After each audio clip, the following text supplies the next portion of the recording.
నమస్తే, నేను Priyanka. Welcome to A1 TV news. వివరాల్లోకి వెళ్తే డ్రైవర్ నిర్లక్ష్యం మూలంగా ఓ 4 ఏళ్ల చిన్నారి దుర్మరణం చెందిన ఘటన రంగారెడ్డి జిల్లా హయత్ నగర్ పోలీస్ స్టేషన్లో చోటు చేసుకుంది. శ్రీ చైతన్య టెక్నో స్కూల్లో చదువుతున్న ఇదే స్కూల్కి చెందిన ఓమ్ని వెహికల్ రివర్స్ చేయడంతో చిన్నారి మృతి చెందింది. మృతి చెందిన చిన్నారి రిత్విక LKG చదువుతోంది. అయితే విద్యార్థుల తల్లిదండ్రులు ప్రతి స్కూల్లో ఓమ్ని వెహికల్స్ కు ఎలాంటి పర్మిషన్లు, ఫిట్నెస్లు ఉండవని, ఆఖరికి టైర్లలో గాలి సరిగ్గా కూడా కొట్టించరని, పిల్లల ప్రాణాలతో చెలగాటమాడుతున్నారని ఆవేదన వ్యక్తం చేశారు. ఘటనా స్థలానికి చేరుకున్న MEO శ్రీనివాస్ ని విద్యార్థి సంఘం నాయకులు నిలదీయడంతో అక్కడి నుంచి వెళ్లిపోయారు.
నేడు పోరు కన్నా ఊరు మిన్న కార్యక్రమం జరిగింది. ఈ కార్యక్రమంలో కొమరం భీం ఆసిఫాబాద్ జిల్లా SP టీవీ శ్రీనివాసరావు పాల్గొన్నారు.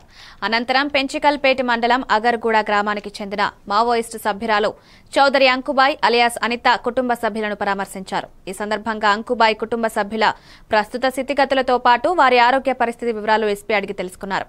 అనంతరం నిత్యావసర సరుకులు, దుస్తులు పోలీసులు అధికారులు అందజేశారు.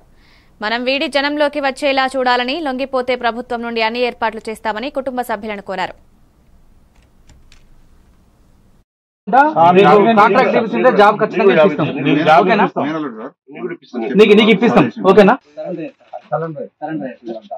చిన్నలతో పాటుగా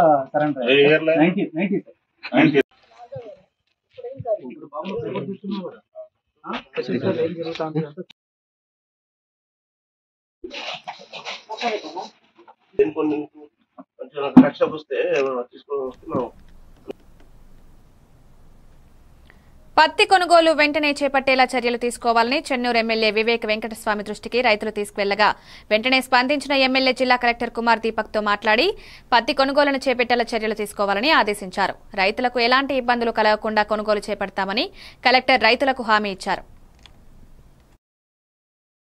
పత్తి రైతులకందరికీ కూడా నమస్కారములు. నేను కలెక్టర్ గారితో మాట్లాడి మా చెన్నూరు రైతుల పత్తిని అంతా కూడా కొనుగోలు చేయాలని చెప్పి వారిని కోరడం జరిగింది.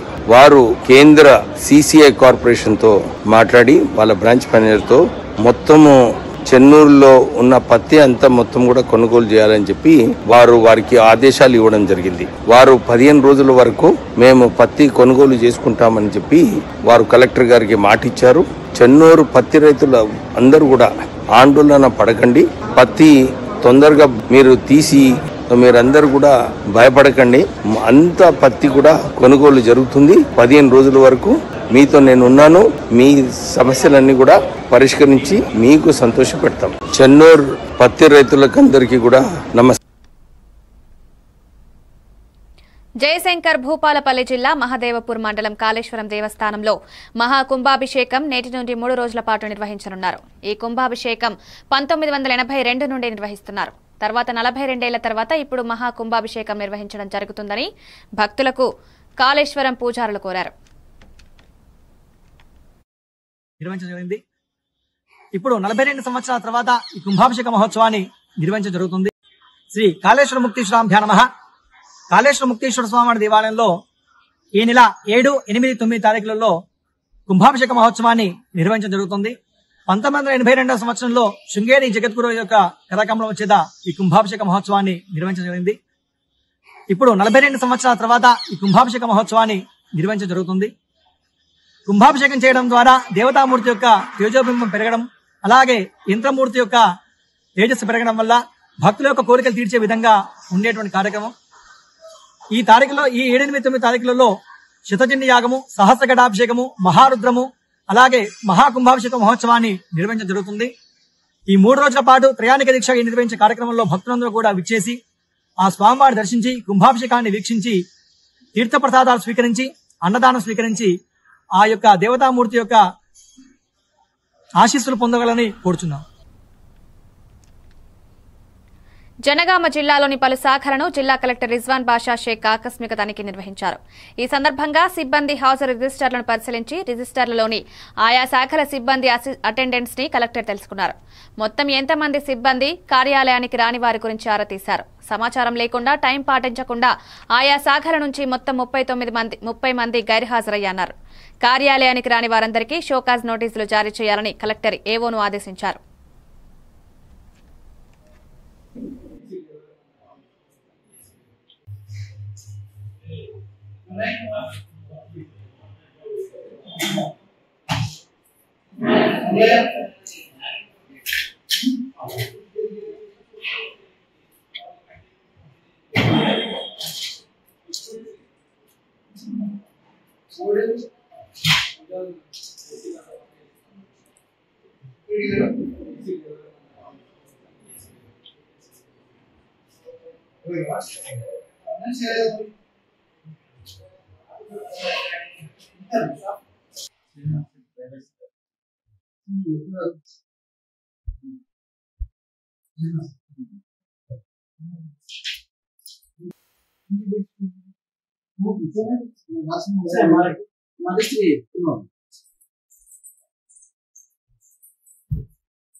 ఎమ్మిగనూరు కోఆపరేటివ్ టౌన్ బ్యాంకు నూతన పాలకవర్గ ప్రమాణ స్వీకారం అట్టహాసంగా జరిగింది. ఈ కార్యక్రమానికి ఎమ్మెల్యే బీవీ జయనాగేశ్వర్ రెడ్డి ఆధ్వర్యంలో ఘనంగా జరిగింది. ఎమ్మిగనూరు టౌన్ బ్యాంకు చైర్మన్ గా ప్రతాప్ ఉరుకుందయ్య శెట్టి, వైస్ చైర్మన్ గా బండా నరసప్ప, డైరెక్టర్లుగా MLA doctor BV Jayanageshwar Reddy ప్రమాణ స్వీకారం చేయించారు. అనంతరం ఎమ్మెల్యే మాట్లాడుతూ ఎంత గొప్ప ఆలోచనతో పద్మశ్రీ మచ్చాని సోచప్ప నెలకొల్పిన టౌన్ బ్యాంకును అభివృద్ది పదంలో ముందుకు తీసుకువెళ్తామన్నారు.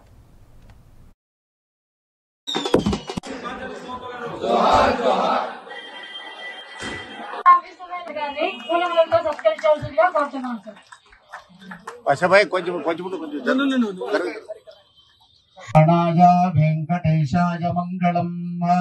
శ్రీమదఖిల మహీ మండల మండిత ధరణీధర మండల కండలస్య నిఖిల సురాసుర వందిత వరాహ క్షేత్ర విభూషణ అధినేత డిప్యూటీ సీఎం పవన్ కళ్యాణ్ గారి ఆశీస్సులతో, అదే విధంగా నరేంద్ర మోడీ గారి యొక్క ఆశీస్సులతో ఈ రోజు కూటమి ప్రభుత్వం ఏర్పడినటువంటి యొక్క టౌన్ బ్యాంక్ పాలక వర్గాన్ని, ముఖ్యంగా ఇక్కడ ఉన్నటువంటి పెద్దలు ఉరుకుందయ్య శెట్టి గారిని రెండవసారి చైర్మన్ గా, అదే రకంగా వైస్ చైర్మన్ గా బండా నరసింహ గారు, పాలక వర్గం, ఇక్కడ ఉన్నటువంటి వేదిక మీద ఉన్నటువంటి బీజేపీ, జనసేన, తెలుగుదేశం కూటమి నాయకులందరికీ ఈ రోజు ప్రమాణ స్వీకారం చేసిన మీ అందరికీ కూడా పేరు పేరున ముందుగా శుభాకాంక్షలు తెలియజేస్తున్నాం.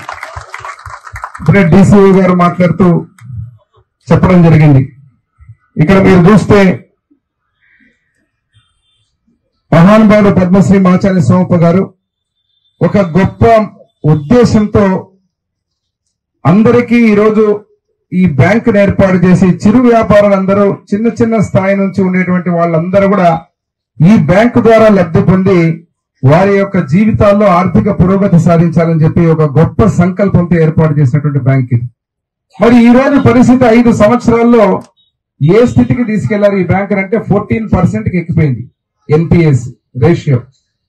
సో ఎంత తగ్గితే ఎన్పిఎస్ రేషియో బ్యాంకు యొక్క మనుగడ గాని బ్యాంకు యొక్క లాభాలు గాని ఆ రకంగా ఉంటుంది.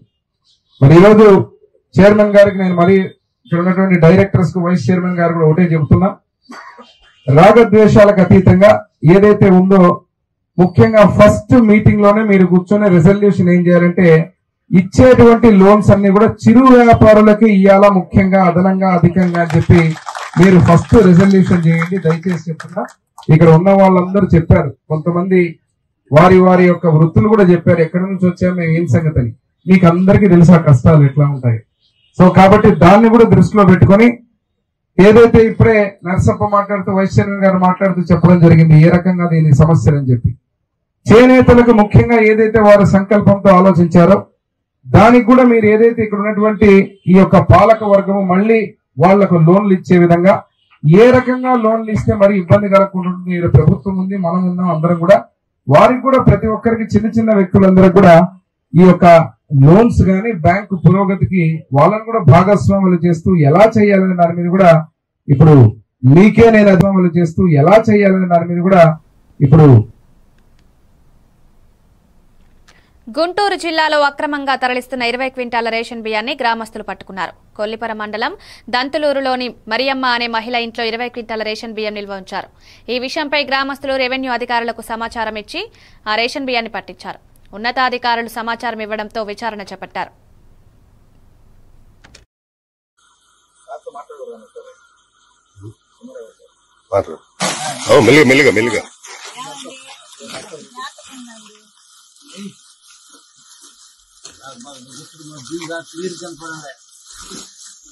మనుషులు కూడా బాగా పడాలా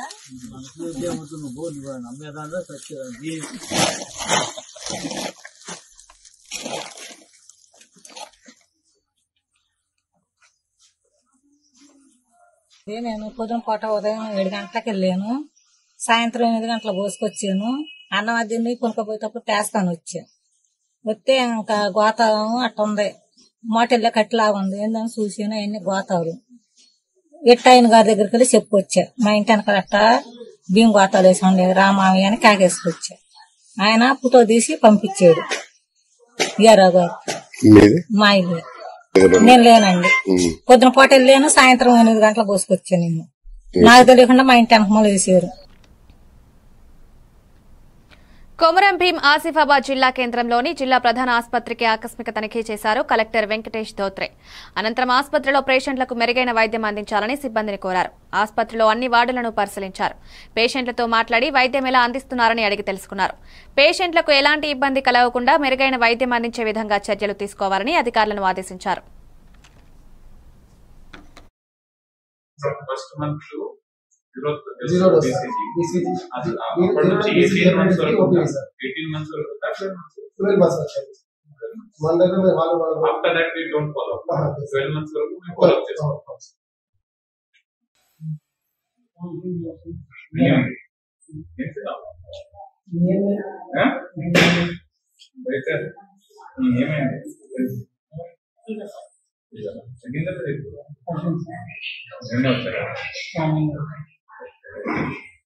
ఇస్తున్నారా బయట నుంచి తీసుకురామంటున్నారా?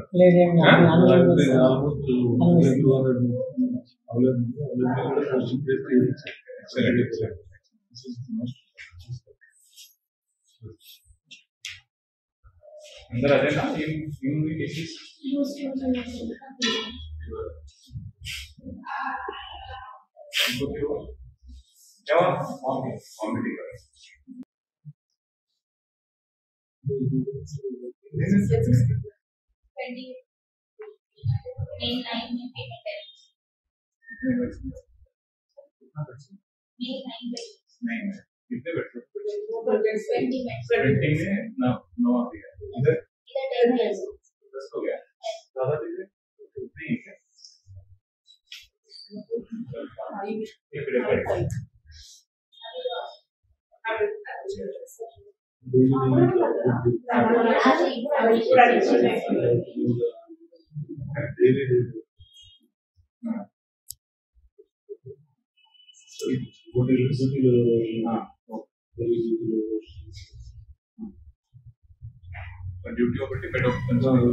ఇవి updates. Keep watching A1 TV news.